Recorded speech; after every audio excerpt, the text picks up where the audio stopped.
उन्हीं के हस्बैंड किसी और के पास जाते हैं तो वो पुलिस स्टेशन जाती है, एफआईआर कराती हैं और फिर उन्हें किसकी ज़रूरत पड़ती है, सिर्फ संविधान की ज़रूरत पड़ती है। अपने शरीर को हम नुकसान देके और उस इंसान के लिए व्रत रखेंगे जो महिलाओं के कपड़े चुरा करके और उसे छुपा देता था। और दूसरे रूप में देखते हैं कि जब महिलाएं या गोपियां नहाती थी तो उनके वस्त्र चुरा ले जाता था। अगर आज के समय में कोई पुरुष या कोई भी लड़का इस तरह का काम करे कि आपकी बेटी नहा रही और उसके कपड़े चुरा कर ले जाए, तो क्या तब आप उस पुरुष को सम्मान देंगे? वो सही है? वो गलत है। मैं कह रही हूँ जो चीज़ गलत है वो गलत है। जैसे रुक्मणी को ना रख के राधा को रखते वो गलत है। भाई कोई गलत चीज़ भी नहीं सीखने को मिली आज तक। भाई जैसे दुनिया मानती है वैसे हम लोग मानते हैं, क्योंकि हर चीज़ में पहले गीता को रखा जाता है और गीता कृष्ण भगवान की वजह से है ना। अभी वो जागे नहीं है, वो पढ़ के भी सो रहे हैं। अभी जब वो बाबा साहब की संविधान को पढ़ लेंगे ना, ये जब इनकी आंखें खुलेंगी। भगवान है, ये महिलाओं की इज्जत करता है, ये तो महिलाओं के वस्त्र लेकर के जाता है।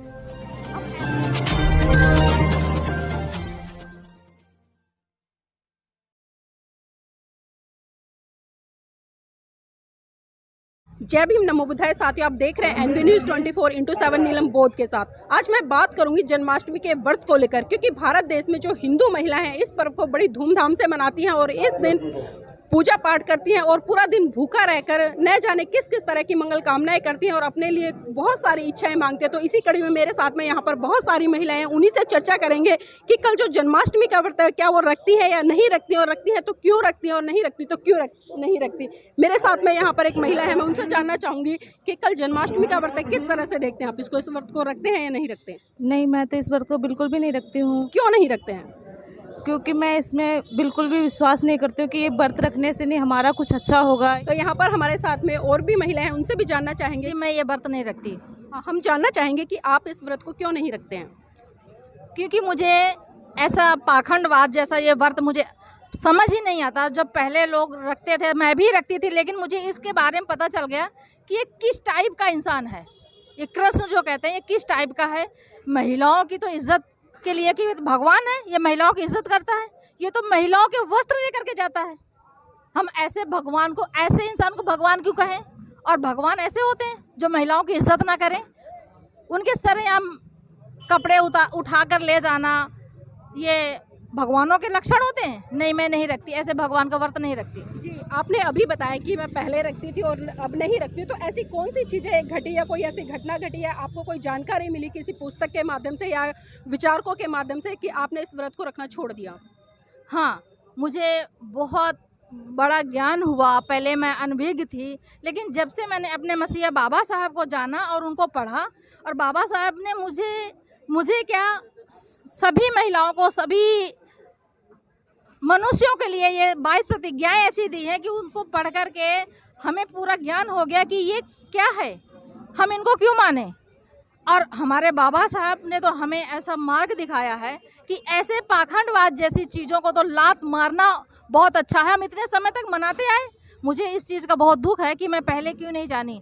मसीहे के बदौलत में पढ़ लिख करके ग्रेजुएट हो गई, लेकिन अपने बाबा साहब को ना जानी। लेकिन जब से जान गई, उनकी बातों को पूरी तरह से मैं मानती हूँ और ये पाखंडवाद जैसे त्योहारों को मैं लात मारती हूँ और लात मार चुकी हूँ और कभी नहीं मनाऊंगी। ना अपने बच्चों को बहुत दूर कर दिया है। जी, तो इन्होंने बताया पहले इस व्रत को बड़े ही अच्छे तरीके से मनाती थी, लेकिन जब से इन्होंने बहुजन साहित्य को पढ़ा या इस देश के जो संविधान रचयिता है परम पूज्य बाबा साहब को पढ़ा, इन्होंने जाना कि जो ये पाखंडवाद है या रूढ़िवादी परंपरा है, इस तरह के जो व्रत है, इन्होंने एकदम से एक झटके में उन त्योहारों को त्याग दिया। और इसी कड़ी में मेरे साथ में कुछ और साथी हैं, उनसे भी जानना चाहेंगे कि कल जन्माष्टमी का व्रत है, आप इसको मनाते हैं या नहीं मनाते? नहीं मनाते इसे, क्योंकि हम जब छोड़ रहे थे हमारे पापा एक बात कहते थे कि इसका क्या व्रत बनाना, जो उनके घर से माखन चुराता था और कपड़े, नहाती हुई लेडीज़ों का कपड़े चुराता था, ऐसे इंसान को नहीं मानना चाहिए। हम तो कभी होश नहीं है, हम जब से हमने होश संभाले हमने तो व्रत रखा ही नहीं है।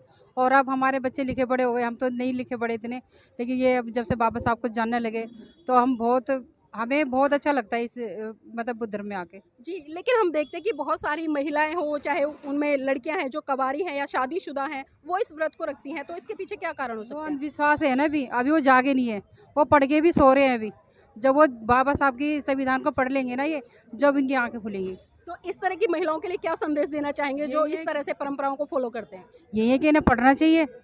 अपने बच्चे खुद ने, अगर वो लेडी से नहीं लिखी पढ़ी महिलाएं, तो अब इनके बच्चे तो लिखे पढ़े हैं आज के टाइम पे, तो कम से कम उनके बच्चों को भाई ज्ञान इनके बच्चे अपनी माँ बाप को पढ़ाए, कि बाबा साहब की किताब को पढ़े, जाने, उनके बारे में समझे, तभी ये जागेंगे, तभी इनकी आँख खुलेगी। जी, तो इसी कड़ी में हमारे साथ में कुछ और महिला साथी भी हैं, उनसे भी जानना चाहेंगे कि जो जन्माष्टमी का व्रत है, क्या आप उसको रखते हैं? जी हाँ, हाँ, तो क्यों रखते हैं ये भी बताएं श्रोताओं को। बस बचपन से जो देखा है वही सीखा है, और वही, कोई गलत चीज़ भी नहीं सीखने को मिली आज तक। भाई जैसे दुनिया मानती है वैसे हम लोग मानते हैं, क्योंकि हर चीज़ में पहले गीता को रखा जाता है, और गीता कृष्ण भगवान की वजह से है। तो हमें कुछ ऐसी अच्छाइयाँ बताएं कि जो आपको इस व्रत में रखती हुए, या जो भी आप व्रत रखते हैं, पूजा पाठ करते हैं, इनमें क्या अच्छाइयाँ हैं? कुछ नहीं, एक मन को संतुष्टि मिलती है, और जो बचपन से सीखता है इंसान वही उसके मन में मतलब भावना पैदा होती है, कोई विश्वास है, जैसे बड़ों ने सिखाया वैसे ही सीखा है। जी, मैं इसके बारे में ज़्यादा कुछ नहीं जानती। हाँ, चलिए मैं फिर भी आपसे कुछ सवाल लेना चाहूँगी, क्योंकि आपने इतनी आस्था प्रकट की है और आपने बताया भी कि आप शुरू से मतलब इस व्रत को रखते आए हैं। तो मैं ये जानना चाहूँगी कि अगर जिस तरह से हमने कृष्ण जी का एक चरित्र पढ़ा है, लेकिन हम वास्तविकता की बात करें तो कृष्ण जी को हम किसी दूसरे रूप में देखते हैं कि जब महिलाएं या गोपियां नहाती थी तो उनके वस्त्र चुरा ले जाता था।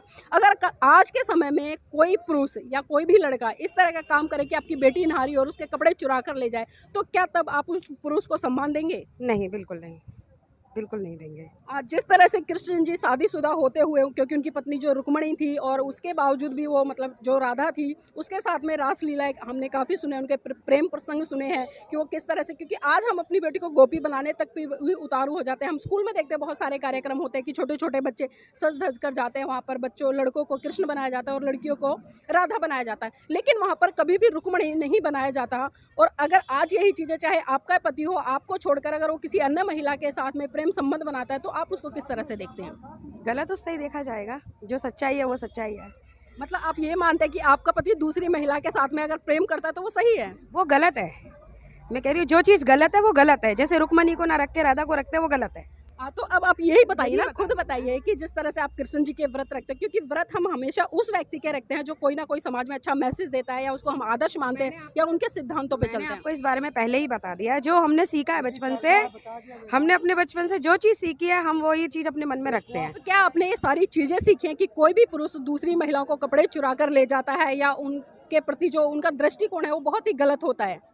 गलत है, मानती हूँ मैं इस चीज़ को, गलत है। नहीं, गलत तो गलत है, देखो चाहे भगवान करे चाहे इंसान करे, गलत चीज़ गलत है। देखिए, आप पढ़ी लिखी भी हैं और आप स्वीकार भी कर रहे हैं कि गलत तो गलत है, चाहे भगवान करे या इंसान करे, तो आपने इस व्रत को मनाना क्यों नहीं छोड़ा? ये चीज़ मैं आपको बार बार समझाने की कोशिश कर रही हूँ कि बचपन से ही जो चीज़ सिखाई जाती है, बचपन में ज्ञान नहीं होता, ठीक है, और ज्ञान शायद समय के हिसाब से ही आता है, जब तक नहीं समझ में आता, जब तक नहीं आता, कितनी भी उम्र हो जाए। जी, मैं आपसे ये भी जानना चाहूँगी कि आपने बाबा साहब की 22 प्रतिज्ञाओं को पढ़ा है? नहीं, अभी नहीं पढ़ा मैंने, अभी मैंने बाबा साहब के पास या मतलब इन प्रोग्रामों में आना शुरू किया है, अब जब पढ़ूंगी जब मैं थोड़ा सा आपको बता देती हूँ, क्योंकि आपने बाबा साहब की 22 प्रतिज्ञाएं नहीं पढ़ी है। बाबा साहब की जो पहली प्रतिज्ञा है वो साफ साफ ये कहती है कि मैं ब्रह्मा विष्णु महेश इनको कभी भी भगवान का अवतार नहीं मानूंगा और विष्णु का अवतार नहीं मानूंगा। तो पहली प्रतिज्ञा में ही बाबा साहब इनको मना करते हैं, और आप एक तरफ कह रहे हैं कि मैं बाबा साहब को मानती हूँ, तो किस तरह से मानते हैं? ये तो अपने अंदर से फीलिंग है, इसमें कोई बाबा साहब ने ये नहीं कहा कि मुझे ज़बरदस्ती मानो या ना मानो।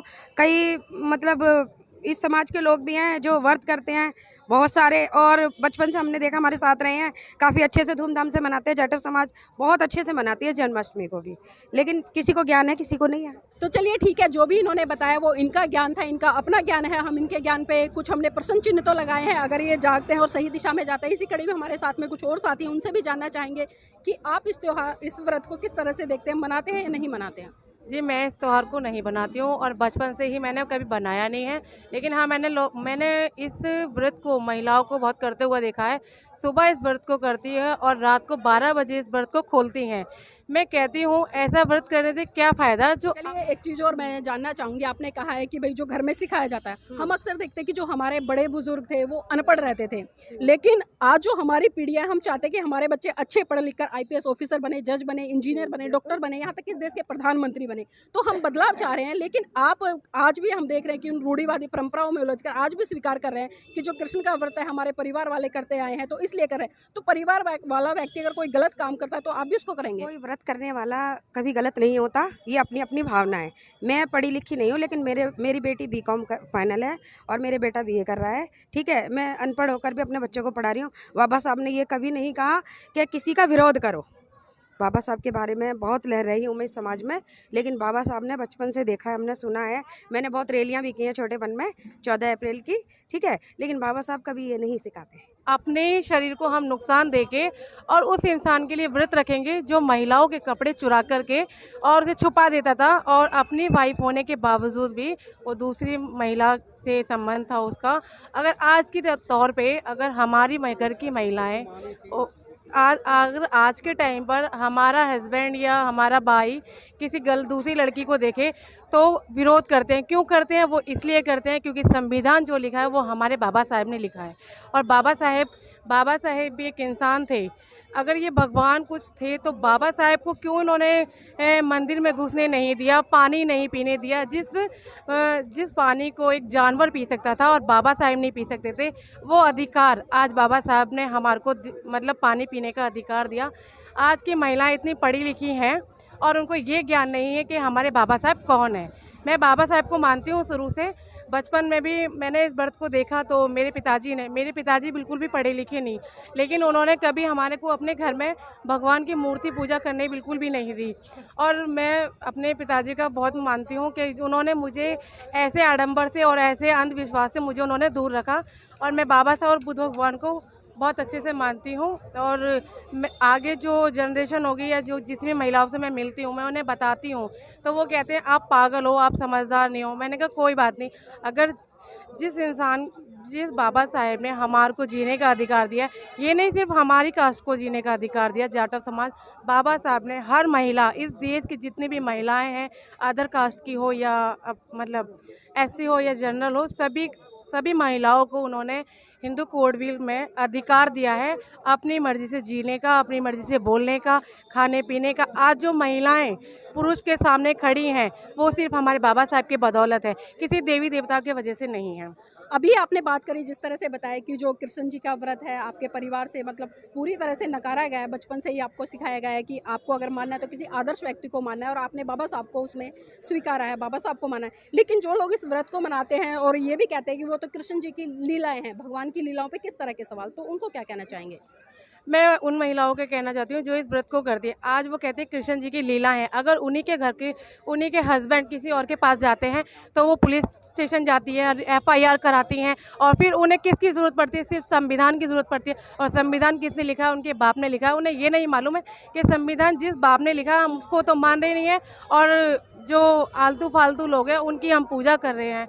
तो मेरा तो यही मानना है कि उन महिलाओं को भी बाबा साहब का परिचय पढ़ना चाहिए, उनका जीवन संघर्ष पढ़ना चाहिए, जिन्होंने अपने 4 बच्चे कुर्बान कर दिए। और उन्होंने भी क्यों किए? सिर्फ हम महिलाओं के लिए, क्योंकि बाबा साहब ने हम महिलाओं को देखा कि हमारी स्थिति क्या थी उस टाइम पर। जी बहुत बहुत धन्यवाद, इन्होंने बहुत ही अच्छे तरीके से बता रहे। इसी कड़ी में हमारे साथ में एक महिला साथी और हैं, उनसे भी जानना चाहेंगे क्या आप जो जन्माष्टमी का व्रत है वो मनाते हैं या नहीं मनाते? नहीं, हम नहीं मनाते, क्योंकि हम मनाते थे बहुत कलेश होता था। अगर इनके में इतना शक्ति होती तो किसी घर में कलेश ना होता। और पहली बात कि इतना इनकी में शक्ति था तो ये इतना छुआछूत ये सब क्यों इनके राज में क्यों नहीं ख़त्म हुआ?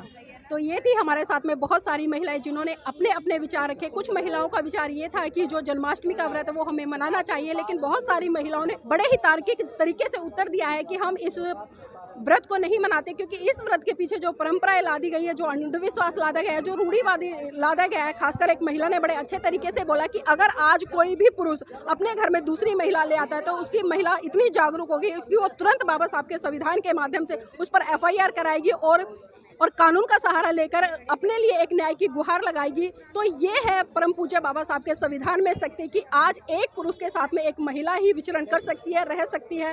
तो इन चीज़ों को आप लोगों को दूसरे दृष्टिकोण में ना ले जाकर बल्कि सोचना पड़ेगा कि वास्तव में इन व्रतों को रखना सही है या गलत है।